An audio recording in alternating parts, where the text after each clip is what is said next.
I am very passionate about, and this is my first time to Tucson and the University of Arizona. I'm originally from Spokane, Washington, so I'm a WSU fan. Don't hold that against me, but it's exciting to be here at the University of Arizona, as I have never had a chance to see it besides on television. So what I'm going to be talking to you about today is how we can all do better at expanding our opportunities to lead. So how many of you would say right now that you are leaders? Okay, all right, good. We have the 3, 4, 5 brave souls. How many of you envision that you will be leaders at some time in your career? Good. I hope everyone's hand is going up because we need you to lead. What we have right now in most organizations is a talent dearth in terms of leadership.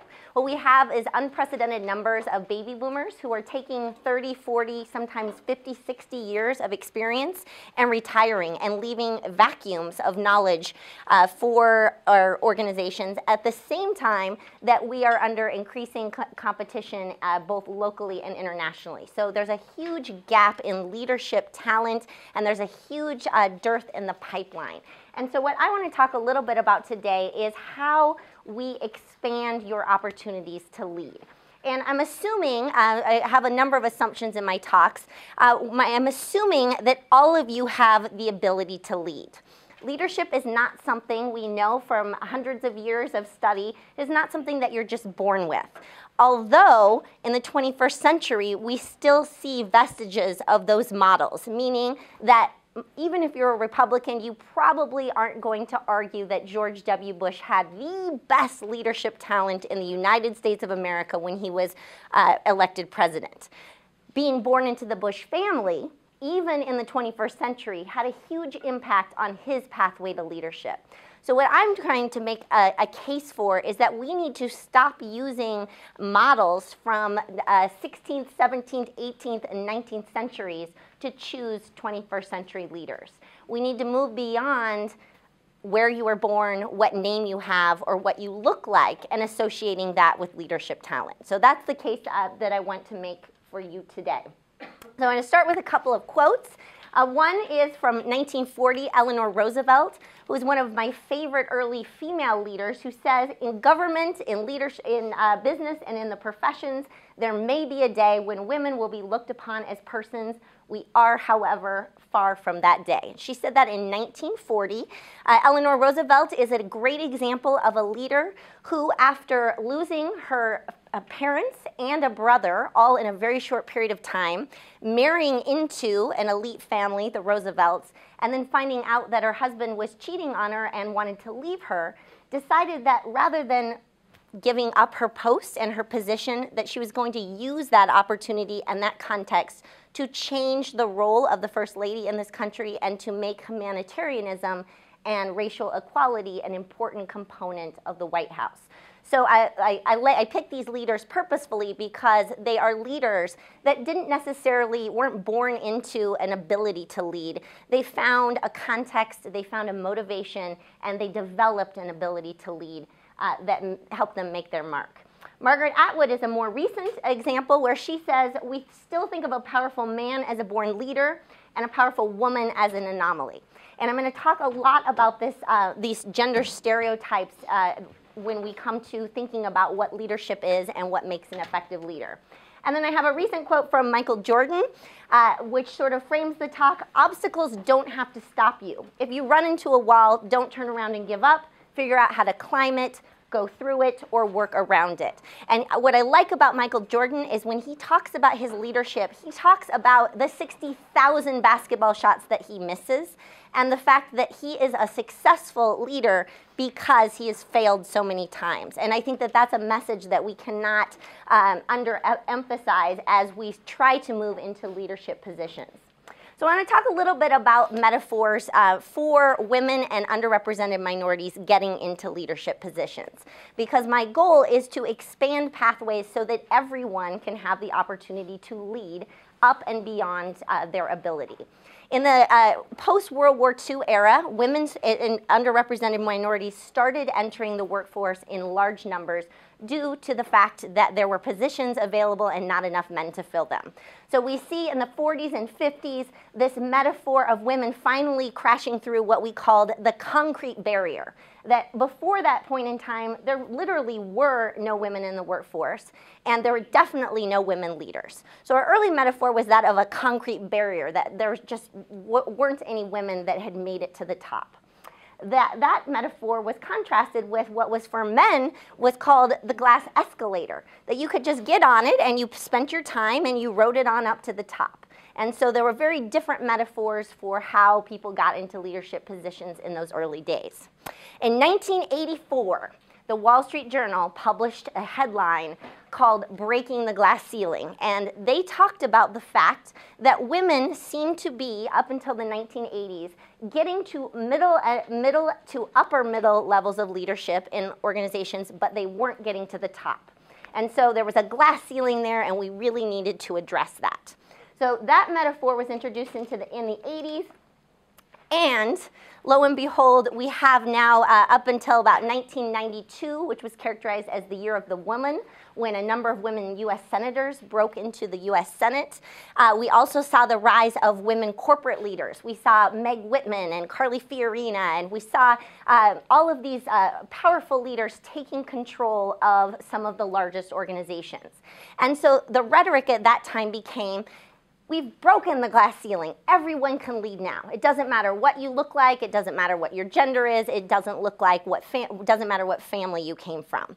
And so I want to argue that I think that the challenge for expanding leadership pathways is more important today than it was 10 years ago, because more and more people are saying, oh, look, we have these examples. Barack Obama is in the White House. We have an African American in the White House. We don't need to talk about different pathways to leadership anymore. And what I'm going to argue is that it's actually more complex today than it ever has been. It's no longer a simple, it's hard to lead if you're a female, it's hard to lead if you're not a white person, but that it's much more complicated for all of us. And that makes challenges in how we develop the next generation of leaders.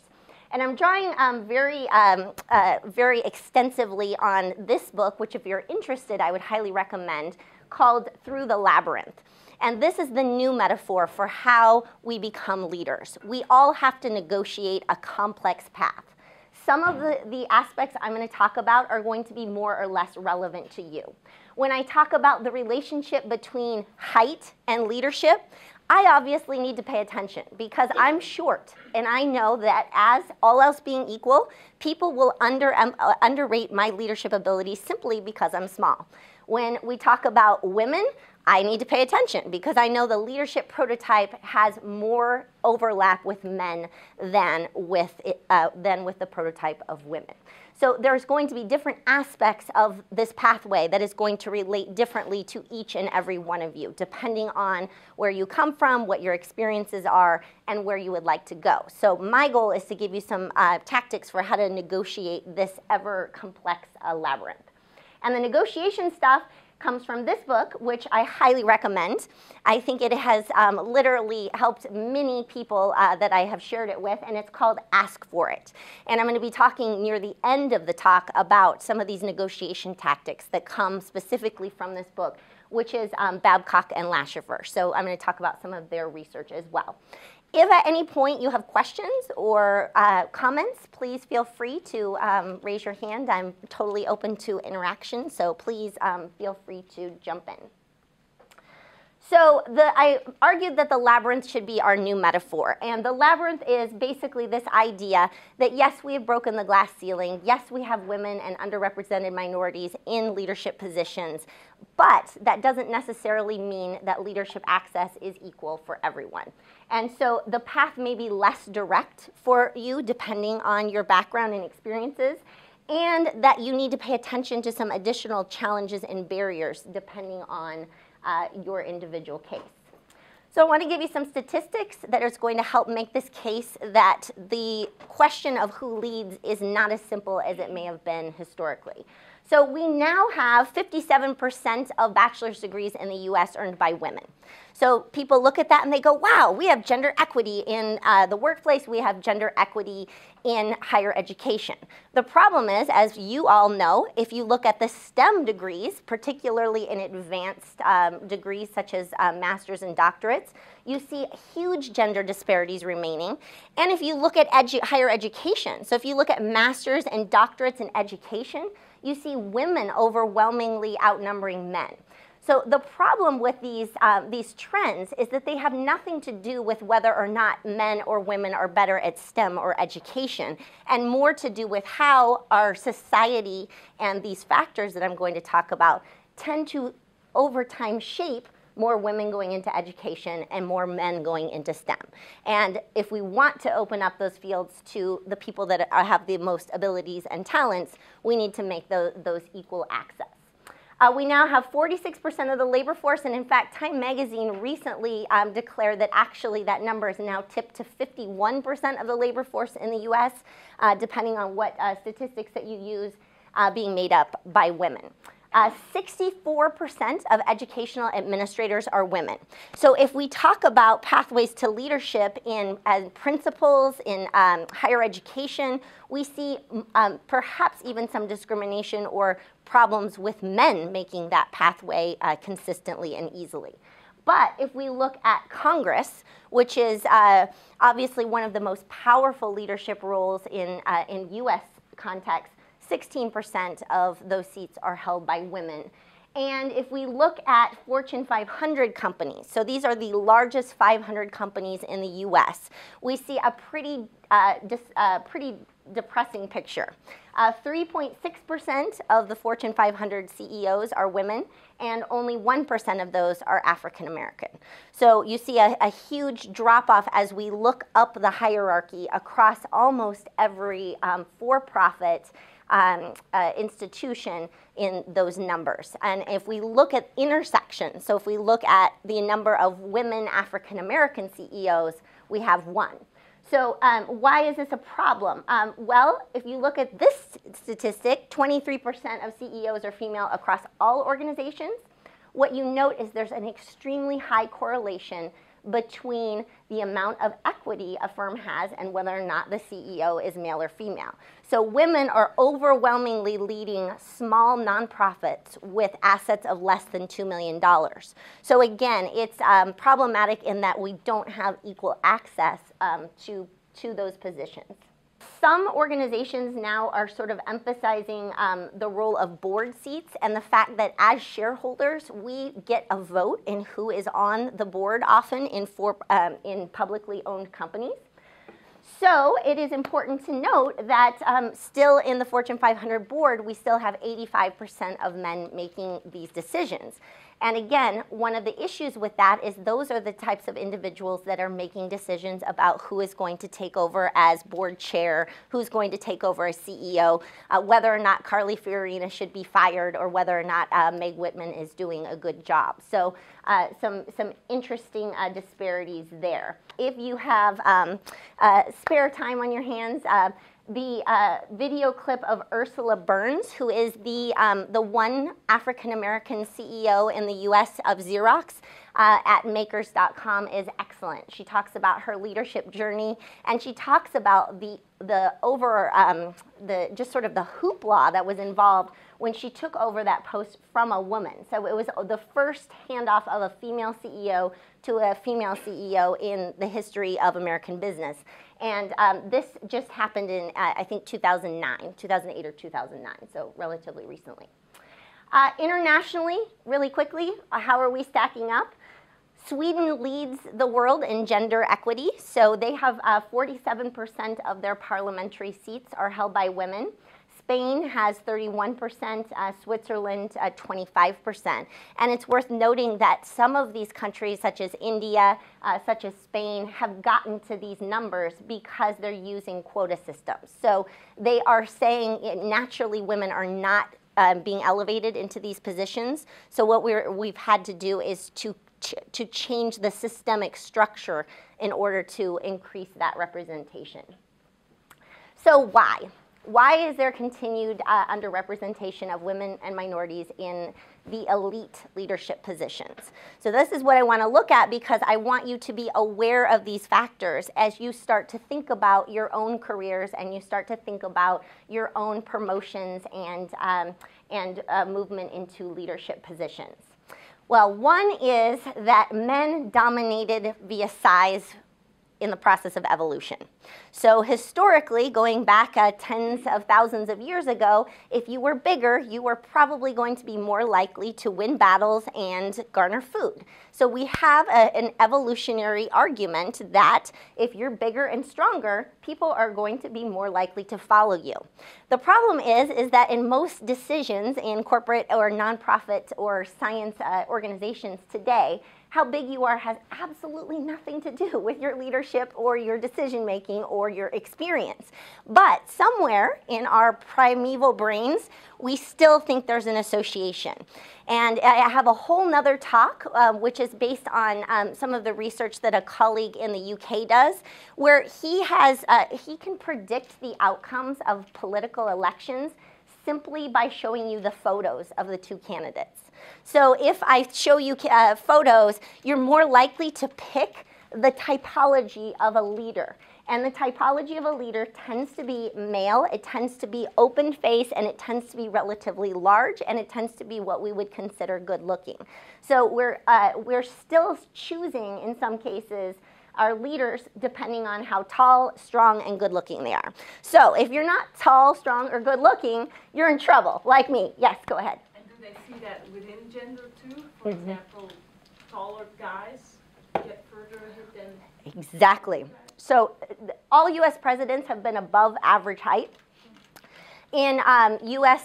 Presidential campaigns, they actually have negotiations over the heights of the podiums, because having one candidate look taller than the other on television will manipulate ratings of their effectiveness and likelihood of voting. So again, you know, this is our primeval brain saying, oh, you know, that person looks like they're going to be a good leader, so I'm going to vote for them.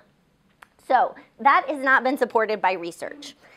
What is supported by research is that if we give you scenarios and we give you the visage of a leader-like looking person, you will rate them as more effective, all else being equal, than someone that doesn't look leader-like. Another factor in the labyrinth is family responsibilities. And again, this one can impact both men, both women, all ethnicities, all religions. This is simply the fact that if you are taking on more responsibilities outside of the workplace, that is going to hurt your ability to lead inside the workplace. And this is one of the hugest factors in really seeing large numbers of women in higher levels in this country, because we have very unequal statistics on who's doing the work outside of the home, which is unpaid, not economically valued, and therefore not associated with status. So that's a problem, but it can be a problem for men too.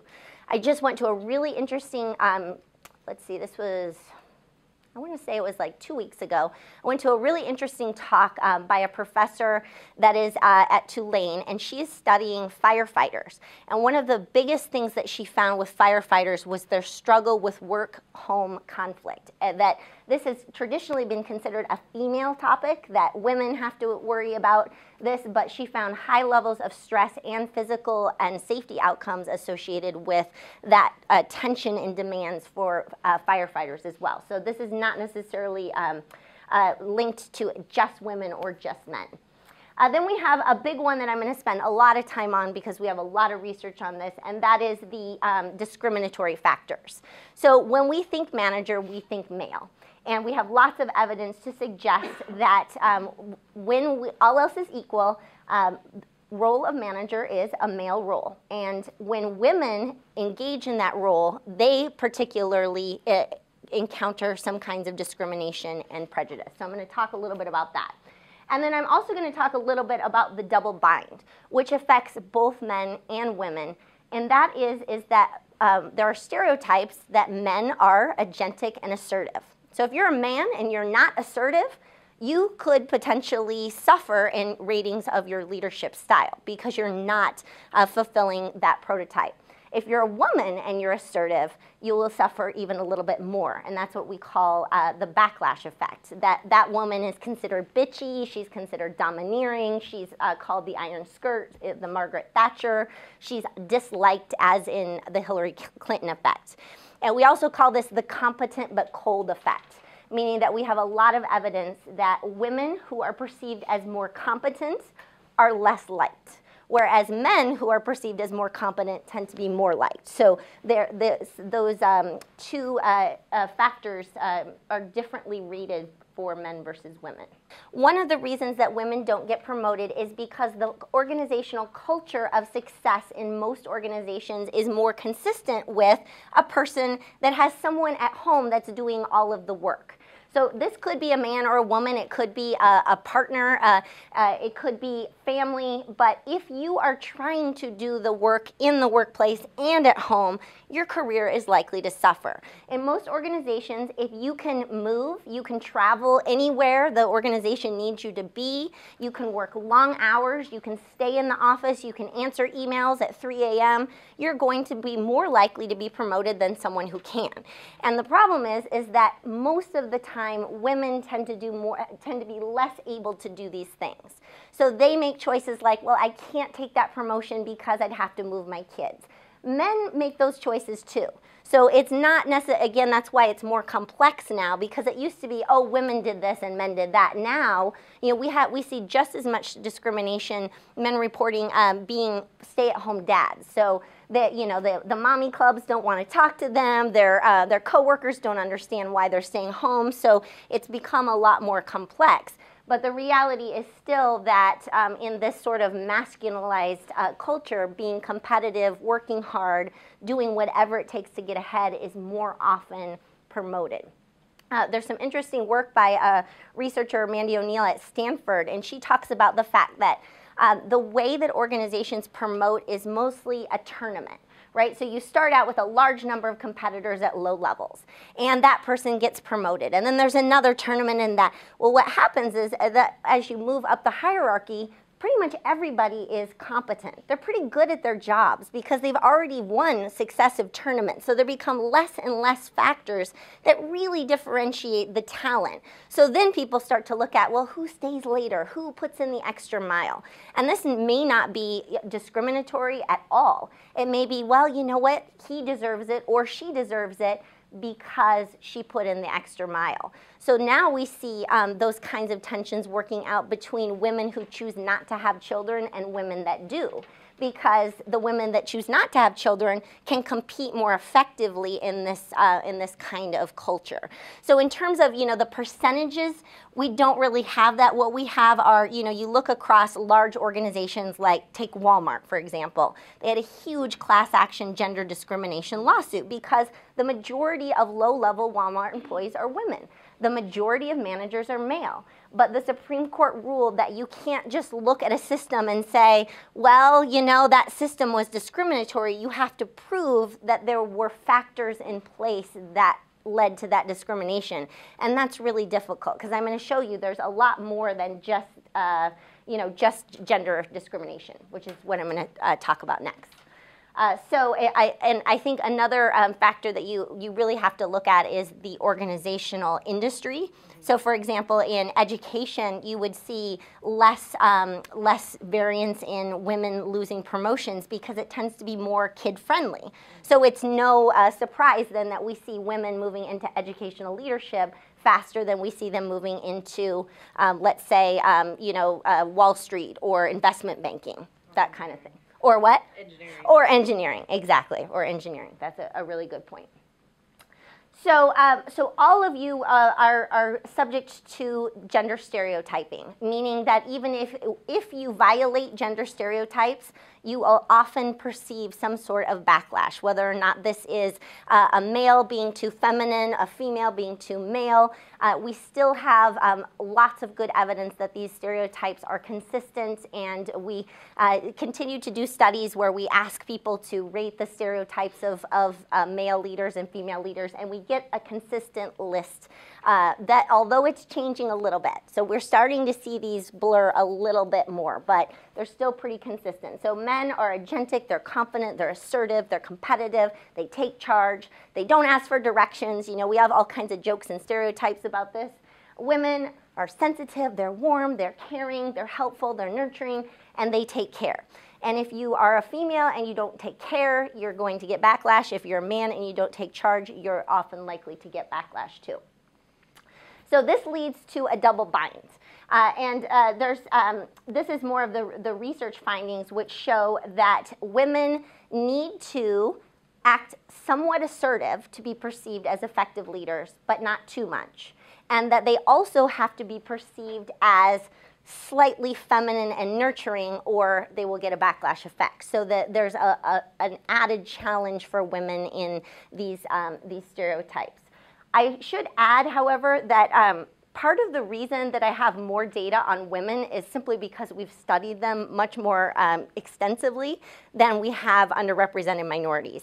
And when I talk about underrepresented minorities, I think one of the challenges is that in this country, we tend to say, oh, that means that you're African American or that you're Native American.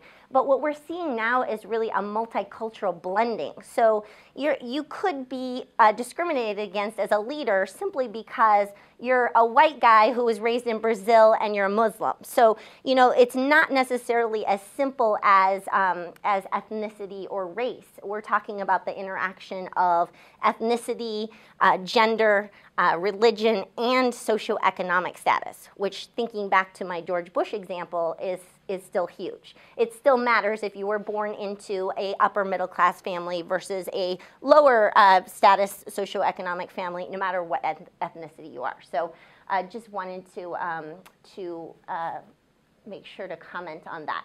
So I talked about that women have to be both male and female. There's an interesting contradiction that we find in the literature when we're talking about gender in particular, and that is that women tend to be slightly more democratic or participative than men. There's a huge debate over whether or not this is just because they're socialized to be that way, because women lead more effectively that way, and so they've been rewarded for it. The causality we don't really know, but we do. The only difference, if you talk about gender differences in leadership, the only difference, I'm going to say it 3 times because the only difference between men and women is that women tend to be slightly more participative and transformational than men. What that means is that they tend to, all else being equal across industry, hierarchy, etc., they tend to ask for input more often before making decisions, and they tend to try to invoke a more transformational style, which means more individualized consideration, more leading through values and ideology rather than power, and leading through intellectual sort of appealing to try and figure out how to get people to do things rather than using more power. But the difference is pretty small. Bligh has done a meta-analysis of literally hundreds of studies, and on a 7-point scale, that difference is less than 1 point across studies. So really, what I like to emphasize for people is that the way people lead is much more, there's much more variance within a gender than there is between. But the problem is our old brains don't want to confront that reality. So we want to go, oh, she's a female, she's going to be participative and communal. Oh, he's a male, he's going to be autocratic and directive. So here's a quote from a Wall Street executive talking about dealing with this bind. She says, you have to be strong and assertive without offending people. So you push a little and then you back off. And then you push a little and then you back off. And you're always testing the waters to see how far you can go, trying not to get angry, trying not to be confrontative, trying to think of other ways to say, well, you're not right, without attacking the person. And it's getting more and more difficult the higher I go. So just some qualitative research that talks about how that feels as a leader. So these are the factors that we have researched and studied that will impact your pathway to leadership. There's a lot up here. A huge component is this human capital. Do you have the perceived ability to lead? And this is impacted heavily by what you're doing right now, education. So that's a huge component. It's also impacted heavily by your work experience. And you might think, oh, work experience, okay, I'm getting that, I'm working on that. Developmental opportunities, are you seeking out those assignments, those challenges? Are you coming here to get certificates? Are you going the extra mile to get those development opportunities? And then also your work-home conflict and how that impacts your ability to bring that expertise to the workplace. We start to see gender differences from the beginning. We start to see gender differences in education at a very early level in terms of which types of people go into which tracks. We also start to see different developmental opportunities very early. So if you have a stretch assignment, you have a big project, it might involve some travel, it might involve overseas. Are you going to choose the employee with 3 kids at home, male or female, or are you going to choose the one that is single and can travel at will? So those things start to vary relatively early on in the career path. So that's important to keep in mind. Then we have the prejudice piece, right? The fact that the world is not equal, that we're not going to pretend that just because we had Hillary Clinton as Secretary of State and Barack Obama as president, that means that everybody has equal opportunities. We still see tremendous gender stereotypes. We still see biased evaluations. There's a ton of work on how we can get the bias out of leadership evaluations, and it's so far proven impossible. If we ask you to rate someone's leadership, that's biased by your perceptions and stereotypes. We then thought, okay, what we'll do is we'll have leaders interact as leaders in leadership group discussions, see who emerges, rate their leadership, and we should be able to remove the bias.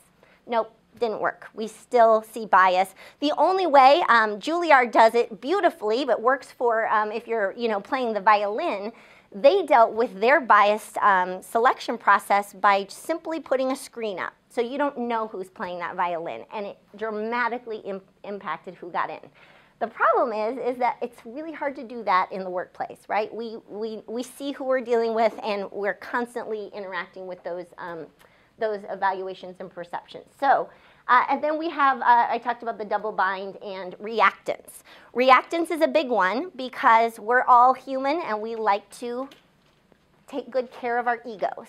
And so if I'm a small, inexperienced woman and I step into a leadership role and I fail, and everybody goes, we knew she was going to fail because, she really didn't have it, I'm probably going to step back and go, you know what, I'm not really a leader. That's not for me. I'm going to let other people do it. And so we see a lot of reactance starting pretty early in people's careers, which is why I started out with asking you, are you a leader now?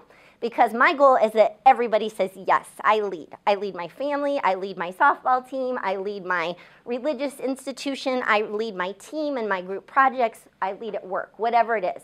Because you have to be developing that from a very, very early point in your career and getting better. And then I'm going to talk a little bit about self-promotion and negotiation. And that is on your quiz. Am I allowed to give them like a hint? It would be good if you could go over the questions. Okay, yeah, I will definitely go over the questions. So I think one of the low-hanging fruit of these gender differences and these different pathways to leadership is in your ability to self-promote and to negotiate. And so I'm going to talk a little bit about both of those. Let's look at do women have less opportunities at work? The answer is there's a myth that women have less work experience and more career interruptions. The fact is that we have really good data to suggest that women do get less training and developmental opportunities at work. So if you are a woman, this is the Sheryl Sandberg lean in. And if you're a man, this is a Sheryl Sandberg lean in. It means you need to be asking for opportunities. You need to be asking your boss if you can do more. You need to be asking for those opportunities because often your boss is extremely busy and is not going to necessarily take the time and energy to make sure you get them. There's a great anecdote in the Babcock book where they talk about how they were studying this, and they looked at their own graduate school, their own department like this, and they realized that all of the guys were TAing and the women weren't. So they went around and they asked the professors, well, why is that? And the professor said, oh, well, so-and-so came and asked me to do it. And so it wasn't that they were thinking that they were systematically discriminating against women. It was the guys came and asked. So I want you all to be the ones that ask, right? Ask for it. The worst that's going to happen is that you're going to hear no. So ask for it. Ask for those opportunities. Do not expect them to come to you. And then we do know, and this is just sort of one of those facts, that when you drop out of the workforce for children, for pregnancies, etc., it's going to be costly. And those are societal interventions that I'm not going to go into today, but note that there's a professor at Pomona College who says that on average, the first child costs a woman 5% of her salary from the beginning, which is compounded over her career. The second one is 12% compounded over her career. So how we can expect to have pay equality when there's a biological fact that women have to stop and have pregnancies and men don't is not surprising. So these are not just women's issues or men's issues, they're societal issues that we need to figure this out in a better way. And I think that that this is not going to happen. We have lots of evidence it's probably not going to happen just by expecting the system to correct itself. So that's why we have really good, we actually have an Institute of Work-Family Balance at Claremont McKenna College that looks at these issues from a policy perspective. Are men better leaders? This is a big myth. I talked a little bit about the fact that women are not necessarily less effective.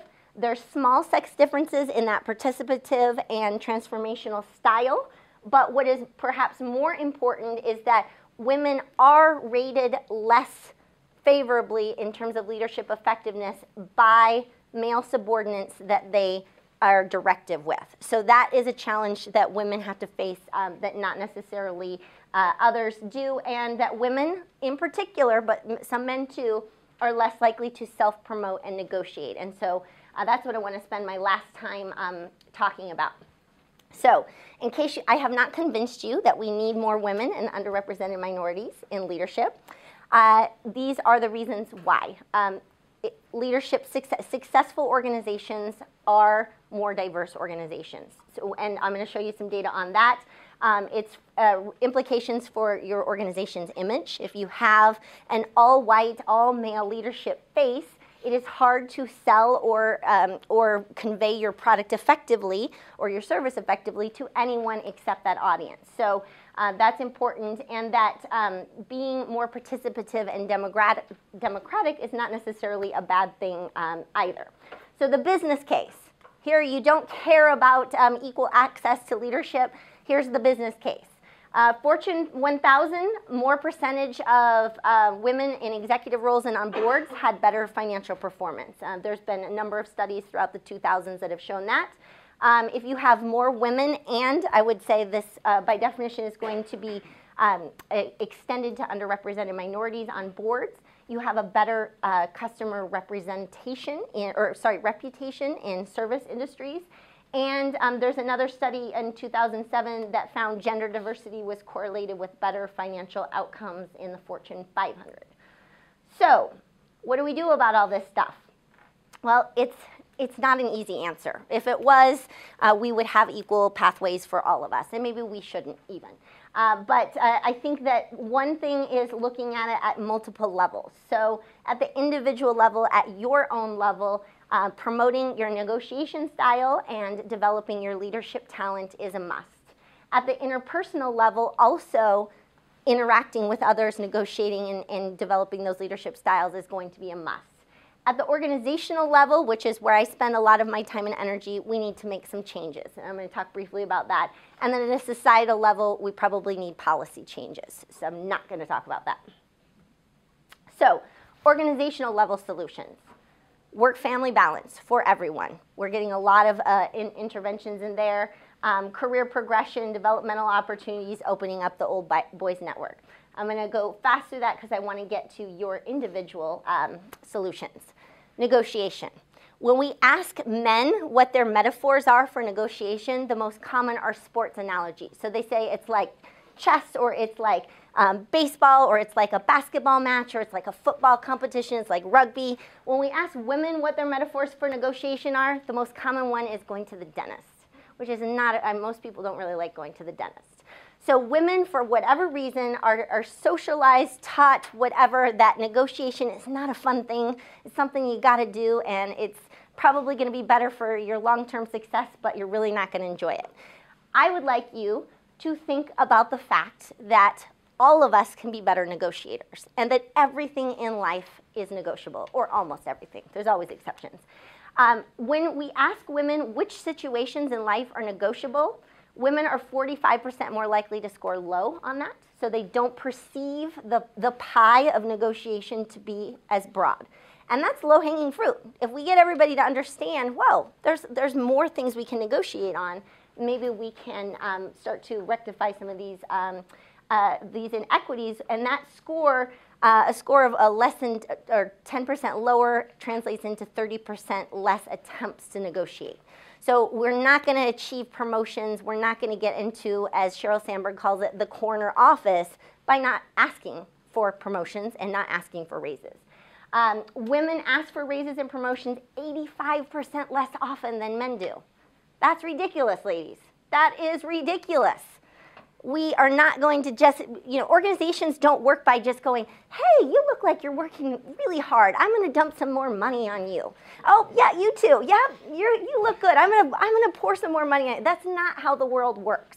So if you've forgotten everything else that I said today, please keep that in mind, that women ask for less, and when they do ask for it, they ask for 30% less money on average. And this is studies from 2008 Carnegie Mellon MBA graduates. So these aren't even, these are educated women that have, I hope, gone to a negotiation class in their MBA curriculum. Who makes sure you are paid what you're worth? When we ask people, do they agree or disagree with this statement, I determine my own worth, and it's up to me to make sure my company pays me what I'm worth, 85% of men agree, only 15% of women. If we ask the other way, we say my worth is determined by what my company pays me, it's almost exactly the opposite. Women agree, I'm what my company thinks I'm worth. But by the way, I'm not going to ask you to give me a raise, and I'm not going to ask for any more money. So that's a big, big problem. And not negotiating is costly. So if you're 30 years old and you just exit your MBA or your master's program or your PhD, and you and your colleague both get offers for $100 grand, and you take yours, and your colleague says, you know what, I'm going to ask for 115, and they get it, over the course of their careers, assuming 3% raises, which is pretty modest, and 3% return on investment, which is pretty modest, over the course of an average career, that's $1.5 million. $1.5 million. And I want you to not just think about these statistics for men and women, but also where you are in the demographic cohort. The people that graduated into the 2008 recession will make less over their lifetimes because of compounding factors like this. So if you got your first job at an economic recession, you need to negotiate more effectively to make up that difference. Otherwise, those differences are going to be compounded throughout your career. If we think of everything being negotiable, then we also have to think that the pie is not just salary. Salary is important, and you should push on salary absolutely. But if your employer comes back and says, I'm sorry, I can only do 100, you have all of these other sources of potential power and influence to enhance your ability to ask for more things. So it might be that a flex time schedule would be really important to you. And so, okay, you can only do 100, but can I work from home 2 days a week, which is going to help reduce my commuting costs and my childcare costs? Or, you can only do 100, but could you give me a travel budget so that I have more opportunities to expand my personal development? So the crux is, if you don't hear no, you're not asking enough. Meaning that you should hear at some point, no, sorry, we can't do that. And then your answer is, well, you know what, based on my education, my previous experience, my special skills, my training, my internship, my TAing, I would like to ask for this. What you to do is when you go into those negotiations is to think about packages, right? And in education, because we tend to be more family friendly, we've really kind of spearheaded that, you know, okay, it's a joint hire kind of thing, but it is happening in industry as well. So, and it is becoming more and more common to, you know, relocation costs, helping your spouse find a job, helping your children get into school, you know, those kinds of things are becoming more common. So I haven't even I'm glad you mentioned that, because that's another, you know, realm of thinking about taking an offer is, well, how am I going to get my family there and how am I going to make sure that they're happy? And again, this is within, you want me happy and you want me to stay at this organization because turnover is expensive. So, you know, are there opportunities that you can help me support my family's relocation and transition so that they're happy in this location or in this community? Yeah. Good question. Others? All right, I hope I have inspired you to negotiate. Oh, yes, the quiz question. Sorry, Do you have an extra sheet somewhere? Oh, yeah. Let's see, A, B. No, I'm just kidding. Okay, so in terms of the research on the MBA graduates, the most frequent metaphor women used was the dentist, right? Yes. Okay. Over an individual's career, what's the average cost of failing to negotiate the $15,000? And that would be, I'm supposed to just give them the answers? That's okay? Okay. All right. I feel like I'm cheating or something. D, 1.5 million. C, which of the following are sources of bargaining power in negotiations? That would be this slide, and the answer would be E, all of the above. Your client connections, your reputation, your special skills and training, your org knowledge, so all of the above. In the Fortune 500, what percentage are led by women CEOs? Unfortunately, that would be A, 3%. And finally, which of the following differences are most relevant to promotion of women leaders? That is the gender differences in self-promotion, C, and gender differences in negotiation, D. So. All right. Yes, okay, thank you. Just remember, you never hear no, you're not asking enough. So thank you. I hope I've inspired you to negotiate effectively and increase your motivation to lead. So good luck and have a great weekend.